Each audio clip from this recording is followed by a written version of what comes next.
The U.S. government is eager to restore powers to keep dangerous. Washington, AP. The government is worried about the safety of chemical facilities across the country after its power to keep dangerous substances out of the hands of extremists lapsed a month ago. Time equals 400 ms. Greater than the Department of Homeland Security has long had the ability to inspect facilities where chemicals are used or stored to make sure their security systems are in place. And the facilities themselves have been required to vet prospective employees for any terrorism links. But the program, called the Chemical Facility Anti-Terrorism Standards, expired July 28 after Congress failed to renew it. Homeland Security officials say this left gaping holes in the country's national security, and they are calling on Congress to act quickly when it returns this week. The risk that terrorists could access and weaponize the dangerous chemicals produced in these facilities increases by the day, Homeland Security Secretary Alejandro Mayorkas told attendees at the Chemical Security Summit held in Northern Virginia last week.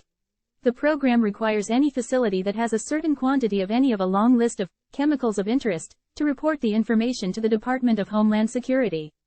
The Cybersecurity and Infrastructure Security Agency, which falls under DHS, then determines whether the facility is considered high risk and therefore must develop a security plan.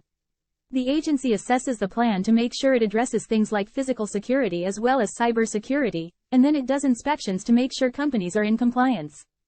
Time equals 400 ms. Greater than there are more than 300 chemicals on the list, including substances like chlorine and sodium nitrate. There are about 3,200 high-risk facilities across the country, according to agency data. File. The Department of Homeland Security logo is seen during a news conference in Washington, February 25, 2015. The Department of Homeland Security has long had the ability to inspect facilities where chemicals are used or stored to make sure their security systems are in place. And the facilities themselves have been required to vet prospective employees for any terrorism links. But the program, called the Chemical Facility Anti-Terrorism Standards, expired July 28, 2023, after Congress failed to renew it. AP photo, Pablo Martinez Monsiváis, file. The regulations apply not just to chemical manufacturing or distribution companies but to any facility that uses the chemicals in certain quantities, such as those related to agriculture, plastics or pharmaceuticals, to name a few.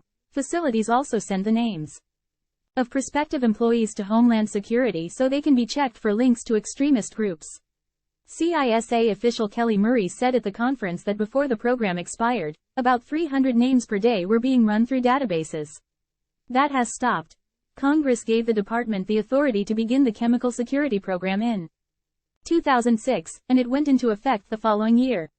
But Congress also has to renew the authority every few years. So far it has. This summer, the House overwhelmingly voted to reauthorize it. But then the Senate failed to do so after Senator Rand Paul raised objections.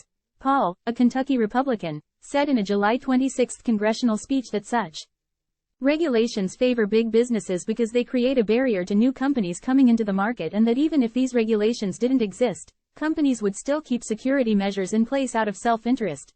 My guess is if the program didn't exist, they would still all have fences and barbed wire and protections against terrorism because they want to protect their investment, Paul said. He said the legislation was being rushed through the Senate without enough consideration, such as whether it was duplicating other government programs.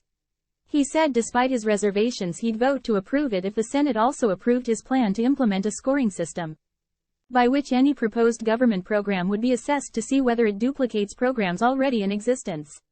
With the Senate in recess all of August and only set to return Tuesday, there's been no movement on reauthorizing the rule. A notice on CISA's website warns that the program has lapsed. As a result, the agency says, facilities are no longer required to report chemicals of interest and the agency cannot perform inspections or require facilities to implement a site security plan. Homeland Security officials say the program's lapse has left them without a vital security tool. The agency does about 160 inspections a month of chemical facilities. Jen Easterly, who heads the Cybersecurity and Infrastructure Security Agency, told attendees at last week's conference. Murray said in the meantime the department is diverting staff to a program called ChemLock, which helps companies that use or handle potentially dangerous chemicals keep them secure. But that program is entirely voluntary, so there's nothing the department can do if companies don't comply.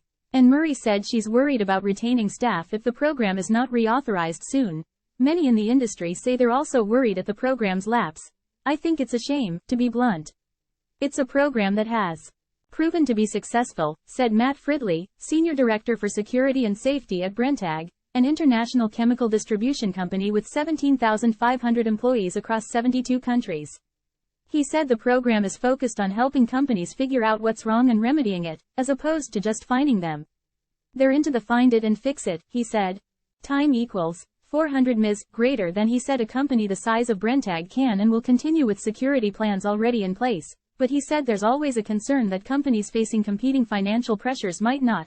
Scott Jensen, a spokesman for the American Chemistry Council, which represents more than 190 companies, said another big concern for companies is the loss of vetting of prospective employees through DHS terrorist databases.